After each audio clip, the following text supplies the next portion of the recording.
ಕೆನಡಾವನ್ನು 51ನೇ ರಾಜ್ಯವನ್ನಾಗಿಸಿಕೊಳ್ಳುವೆ. ಕೆನಡಾದಲ್ಲಿ conservative ಪಕ್ಷ ಗೆಲ್ಲುತ್ತದೆ ಎಂದು ಪ್ರಚಾರ ನಡೆಸಿದ್ದ ಯುಎಸ್ಎ ಅಧ್ಯಕ್ಷ ಡೊನಾಲ್ಡ್ ಟ್ರಂಪ್ ಅವರ ಆಸೆಗೆ ಮಣ್ಣು ಬಿದ್ದಿದೆ. ಲಿಬರಲ್ ಪಕ್ಷ ಸೋಲುವುದಾಗಿ ಭಾರತದ ಬಿಜೆಪಿಯವರು ಕೂಡ ನಿರೀಕ್ಷಿಸಿದ್ರು. ಅದು ಕೂಡ ಸುಳ್ಳಾಗಿದೆ. ಕೆನಡಾ ಚುನಾವಣೆಯಲ್ಲಿ ಲಿಬರಲ್ ಪಕ್ಷವು ಭಾರೀ ಗೆಲುವು ಕಾಣುತ್ತಿದೆ. ಕನ್ಸರ್ವೇಟಿವ್ ಪಕ್ಷದ ಬಗೆಗೆ ಟ್ರಂಪ್ ಪರ ಮಾಧ್ಯಮಗಳು ಮಾತ್ರವಲ್ಲ, ಜಾಲತಾಣಗಳು ಪ್ರಚಾರ ನಡೆಸಿದ್ವು. ಚುನಾವಣೆ ಕಾಲದ ಲಿಬರಲ್ ಪ್ರಧಾನಿ ಮಾರ್ಕ್ ಕಾರ್ನಿ ಸೋಲುತ್ತಾರೆ. ಕನ್ಸರ್ವೇಟಿವ್ ಪಕ್ಷದ ಪೀರ್ ಪೊಯ್ಲಿವ್ ಪ್ರಧಾನಿಯಾಗುವರು ಎಂದು ಡಂಗುರ ಸಾರಲಾಗಿತ್ತು. ನ್ಯೂಫೌಂಡ್ ಲ್ಯಾಂಡ್ಸ್ನಲ್ಲಿ ಮಾತ್ರ ಕನ್ಸರ್ವೇಟಿವ್ ಉಸಿರು ಹಿಡಿದಿದೆ.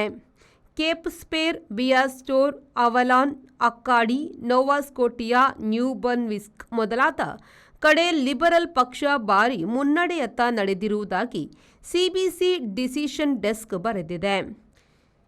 2 ಪ್ರಾಂತ್ಯಗಳು ಮಾತ್ರ ಕನ್ಸರ್ವೇಟಿವ್ಗೆ, ಬೇರೆಲ್ಲ ಲಿಬರಲ್ಗೆ ಎಂದು ತಿಳಿದು ಬಂದಿದೆ.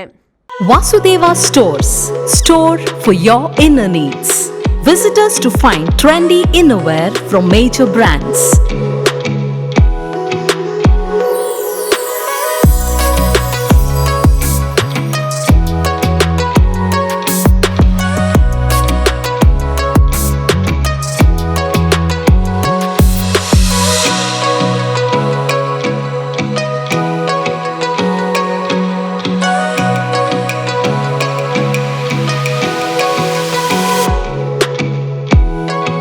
Visit Vasudeva Stores, ground floor, Ideal Towers near Sharavu Ganapati Temple, Mangaluru.